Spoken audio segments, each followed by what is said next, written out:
news of former Conservative MP for Lichfield, Sir Michael Fabricant. Michael, lovely to have you on the show. Commiserations regarding Thursday. I know you've been a very loyal servant to your constituents for many, many years in the constituency, but it's about the future now. Who is the best kind of person to take over the party? Is this a battle of left versus right?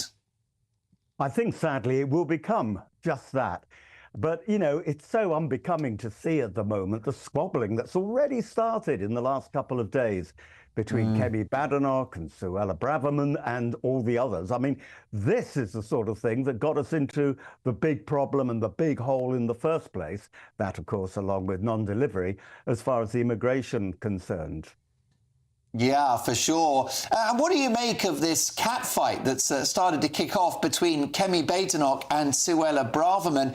An allegation that Kemi Badenoch accused Suella Braverman of having basically a nervous breakdown. Yes, well, you know, she's not a psychiatrist, and to make that sort of statement, I think, is not helpful. Mind you, it wasn't very helpful of Suella Braverman to actually write the article that she did the day before the general election, criticising the government.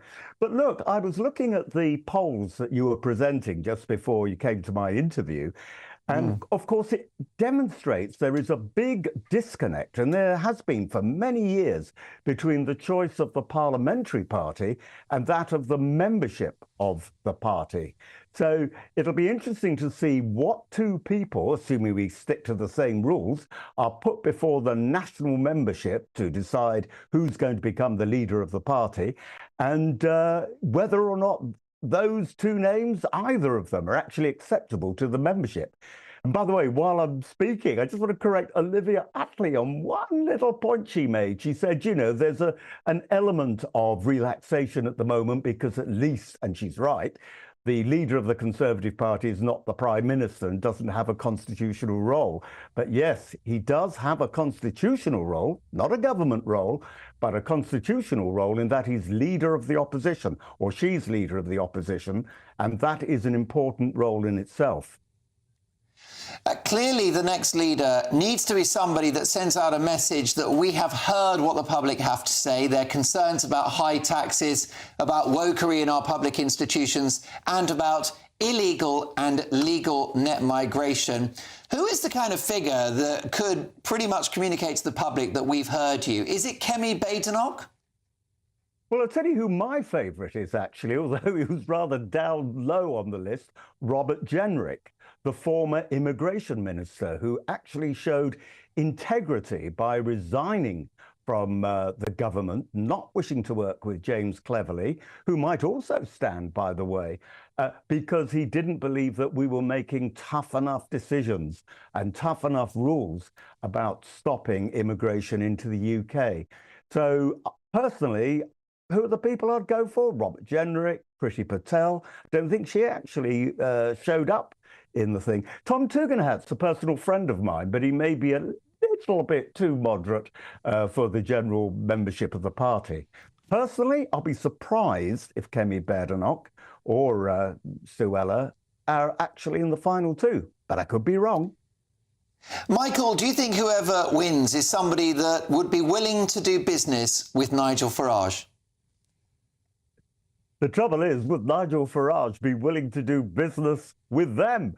I mean, you know, it's no secret that I love Nigel Farage. I suggested years ago that he should have been rewarded for the work that he did, and undoubtedly he had huge influence in getting us the referendum in the first place. But boy, Richard Tice may not admit it, but he will tell you that Nigel is a difficult man to work with. So whether or not he would, A, want to be working with the Conservative Party, and whether he would stick with us for very long, you know, is an interesting point. Let me bring Olivia Utley into this. Olivia. Well, what I found really interesting about that GB News poll we showed earlier was that over 60% of British people don't know who they'd like to see as the next Conservative leader. Do you think that perhaps none of the possibilities that we've discussed have what it takes? And if so, are there any other names that you think should perhaps be thrown into the ring? Well, that's a good question, Olivia. And, you know, you could argue that some of these people are tainted by being in the party that lost the last election. Who else might be there? You never know. There's people like Danny Kruger and others of the, I think he was the 2019 intake. There may even people of the 2024 intake. But this is a thing which I'm afraid is a sad fact. It ain't the same being the leader of the opposition when you could be facing a Labour government for at least 2 parliaments. And there's no guarantee we're going to win the next general election. Though I'm rather hoping that with the likes of Angela Rayner, let alone Jeremy Corbyn on the sidelines there, and lots of very left-wing Labour backbenchers, the whole thing after a couple of years just might implode and the Conservatives might have a chance of getting back in again. But boy, the Conservative Party has got to learn some lessons from why it lost the election this time round. Well, Michael, now you can say what you're really thinking now that you're out of the House of Commons. I look forward to many weeks, months and years of punditry from your good self. We'll catch up soon. Sir Michael, fabricant there.